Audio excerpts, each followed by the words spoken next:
और उस पंचायत में जो ये पूरे हिंदू समाज और हिंदू संगठन निर्णय लेंगे उसमें आर पार की लड़ाई होगी। मेवात नूह खंड के गांव संगेल की गौशाला में गौहत्या को लेकर रविवार को एक विशाल महापंचायत का आयोजन किया गया।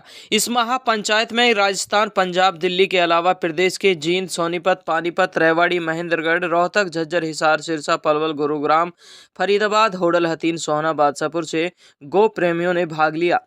पंचायत में सर्वसम्मति से अपनी मांगों को रखकर सरकार को 1 महीने में जिले से गो तस्करी को बंद करने का अल्टीमेटम दिया। यदि गो तस्करी को बंद नहीं किया गया तो 1 महीने बाद फिर से हिंदू समाज के लोग महापंचायत में निर्णय लेकर गो तस्करी को बंद कराएंगे। हिंदू महापंचायत ने कहा कि गो तस्करों की संपत्ति जब्त हो और उनके वाहनों की नीलामी कर गोरक्षकों को दी जाए। इस महापंचायत में मेवात जिले के तीनों विधायकों पर मुकदमे दर्ज होने की भी बात कही गई।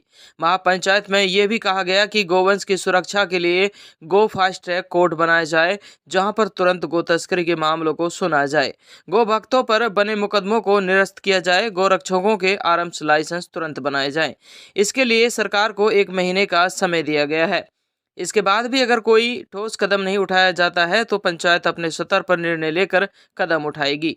इस दौरान 61 सदस्यों की एक कमेटी गठित की गई, जिसमें नूह जिले के 7 अन्य क्षेत्रों के लोग शामिल हुए। वहीं सोना तावड़ू विधायक कंवर संजय सिंह ने कहा कि वह जिले में गोरक्षकों के पूरी तरह से साथ हैं, उन्हें किसी प्रकार की परेशानी नहीं होने दी जाएगी। महापंचायत को लेकर जिला प्रशासन बीते कई दिनों से खुफिया एजेंसियों के साथ सतर्कता के साथ कार्य कर रहा था। पंचायत से पहले जिले में पुलिस बल की 3 कंपनियां भी तैनात की गई थी। रविवार को नूह अडबर के अलावा पंचायत स्थल के आसपास पुलिस जवान तैनात रहे। नूह संगेल से एमटीवी हरियाणा के लिए मोहम्मद असलम की रिपोर्ट। यदि आपने हमारे चैनल को अभी तक सब्सक्राइब नहीं किया है तो प्लीज चैनल को सब्सक्राइब जरूर करें। पंचायत में हमने 7 मुख्य मांगे रखी है।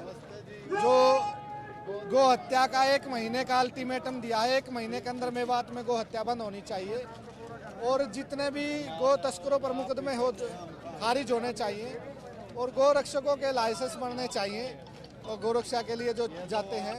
इस तरह से हमने 7 मांगे रख दी हैं सरकार के सामने और एक प्रतिनिधि मंडल बनाया है। वो प्रतिनिधि मंडल कल जा करके डीसी और एसपी को ये मांगे हम सौंपेंगे। समय रहते यदि 1 महीने में ये मांगे हमारी पूरी नहीं होती है तो हम अगली पंचायत की इस मेवात के अंदर ही घोषणा करेंगे और उस पंचायत में जो पूरे हिंदू समाज और हिंदू संगठन निर्णय लेंगे उसमें आर पार की लड़ाई होगी और पूरे प्रदेश में, पूरे हरियाणा में और पूरे भारत में मिशन मेवात की अग्नि जाएगी और सरकार भी और सभी मतांतर सभी संगठन इस बात को करेंगे कि हम मेवात में नहीं पूरे भारत में गो हत्या बंद होनी चाहिए। तो आज की जो महापंचायत बड़ी शांति के साथ संपन्न हुई और जो गोहत्या की मेवात में होती है वो गोहत्या ना हो और गोहत्या ना हो इसके लिए हरियाणा के जो हमारे जो यहाँ मेवात के 3 विधायक हैं उन्होंने भी समर्थन किया है कि हम भी गोहत्या का विरोध करते हैं, तो वो भी इस गोहत्या के खिलाफ हैं और आने वाले समय में मैं समझता हूँ गोहत्या मेवात बंद कर दी जाएगी और इसमें मेवात के बहुत से साथियों का समर्थन है। अच्छा, आप समझते हैं कि जो विधायकों ने चेतावनी दी थी कि गोरक्षक मेवात में नहीं घुसेंगे, नहीं तो अंजाम भुगतना पड़ेगा, शायद इसको लेकर ये शक्ति प्रदर्शन समझता हूँ जहाँ तक शक्ति प्रदर्शन नहीं था, ये पंचायत पहले तय कर दी गई थी। तीनों विधायकों ने आज से 3 दिन पहले जो स्टेटमेंट भी दी थी कि एक आवेश में आकर के उन्होंने जो स्टेटमेंट दी थी उस बात को उन्होंने कबूला भी और मैं समझता हूँ जब उन्होंने इस बात को कबूल किया तो हमारा इस बात में कोई विरोध नहीं था और वो भी गो हत्या के खिलाफ है। गो हत्या को लेकर हरियाणा सरकार ने कानून बनाया है तो विफल क्यों हो रही है हरियाणा सरकार? नहीं, हरियाणा सरकार विफल नहीं है। जो कानून बनाया है लागू करने में टाइम लगता है, लागू हो भी रहा है। जहाँ तक 19-20 जैसे होता है सिक्योरिटी जो गो हत्या करता हुआ जो पकड़ा जाता है उस पर 100% कानून लागू होता है। उसमें जो क्रूरल्टी एक्ट जो लगाने की बात थी लगता था जो उसमें गो हत्या नहीं करते हुए पाए जाते थे या वो का मांस पकड़ा जाता था, लेकिन जो क्रूरल एक्ट जहाँ लगता है वो गो हत्या का एक्ट लगा करेगा। लगातार टकराव बढ़ रहा है गो रक्षकों के बीच में और गो तस्करों के बीच में। नहीं देखो, जब कोई क्रिया होती है तो प्रतिक्रिया होती है। पूरे मेवात में सभी कोई गो हत्या करते नहीं है, सब गो तस्कर भी नहीं है। बहुत बड़ा जो समाज है वो गो हत्या के खिलाफ भी है। देखिए, अगर कानून बनाने का काम करा तो भी वो इसी सरकार ने करा है, हम इसको फेलियर नहीं कह सकते। लेकिन जो सबसे बड़ी बात है, जो यहाँ का जो प्रशासन है, जिसको कानून को इम्प्लीमेंट कराना चाहिए, वो अभी फेल है।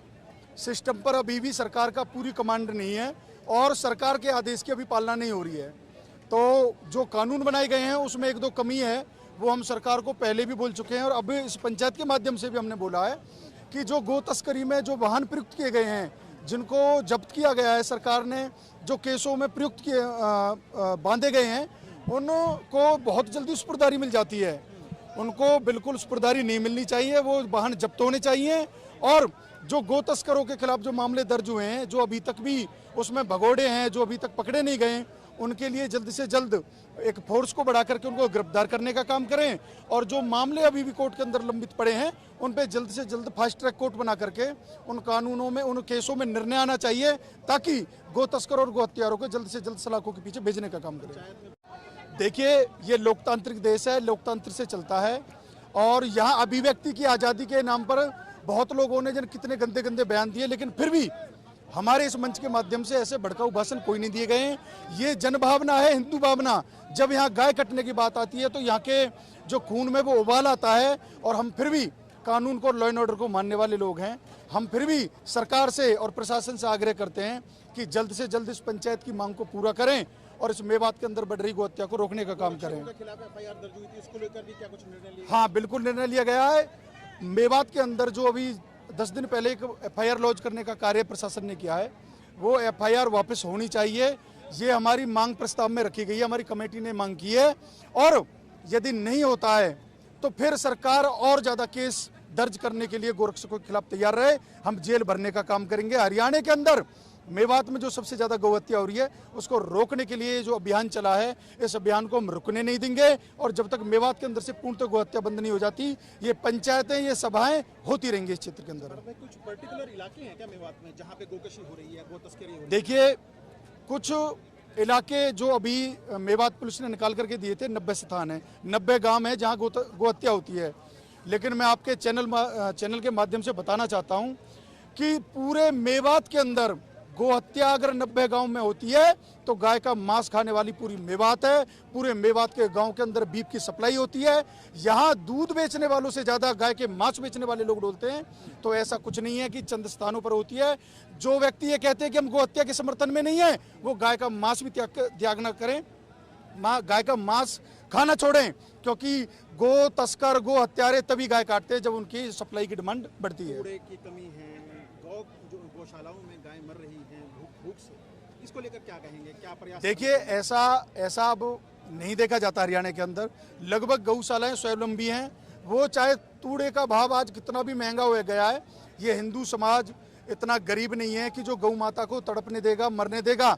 अगर किसी गौशाला के अंदर तूड़े की कमी होती है तो वहाँ का लोकल समाज उसकी पूर्ति करने का प्रयास करता है। और उसके बाद भी अगर समाज कहीं थोड़ा बहुत कमज़ोर पड़ता है तो हम आपके चैनल के माध्यम से कहना चाहते हैं कि इस बार जिस तरीके से इस क्षेत्र में अनाज की, तूड़े की कमी हुई है, उसको पूर्ति करने के लिए यहाँ पर गौशाला को अनुदान मिलना चाहिए, ताकि हरा चारा यहाँ के खेतों में लगा करके गौ माता के पेट को भरने का काम करें।